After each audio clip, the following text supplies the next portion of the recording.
Allah, Tuhan kita yang menjadikan kita akan bagi hadiah sendiri. Apa agaknya selalu kita sebagai ibu ayah cerita dengan anak-anak mengenai bulan Ramadan ni? Mesti kita cakap dengan anak-anak pasal puasa kan? Saya rasa kalau kita berkongsi dengan mereka tentang bulan Ramadan itu secara keseluruhannya, dia akan lebih menarik. Apatah lagi kalau ibu dan ayah dia yang sampaikan. Apa yang kita nak ceritakan dengan anak-anak ya tentang Ramadan ini?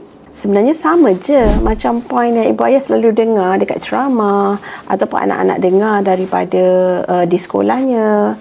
Tetapi dia ada sentuhan yang berbeza sekiranya ibu dan ayah sendiri yang sampaikan, iaitu apa kelebihan Ramadan tu, apa bulan Ramadan tu. Yang pertama, ibu ayah kita boleh ingatkan anak-anak, boleh kongsi dengan anak-anak. Sebenarnya Ramadan ni adalah bulan yang paling mulia daripada semua bulan-bulan dalam bulan Islam. Jadi, oleh kerana dia sangat mulia, kita kena raikan dia. Kita kena raikan bulan Ramadan ni. Antara sebab kemuliaan bulan Ramadan itu pastinya sebab dia ada puasa. Dan puasa kita boleh terangkan dekat anak-anak kita kaifiat puasa itu secara menyeluruh tentang berpuasa menahan diri daripada terbit fajar sehingga terbenam matahari, adalah untuk melatih kita supaya bersabar, untuk mengingati orang-orang yang lebih susah daripada kita, contohnya yang tak ada makanan. Sebagai ibu ayah, cuba highlightkan pada anak-anak kenapa puasa tu mulia. Puasa tu sangat mulia kerana Allah katakan Allah sendiri yang bagi ganjaran pahala.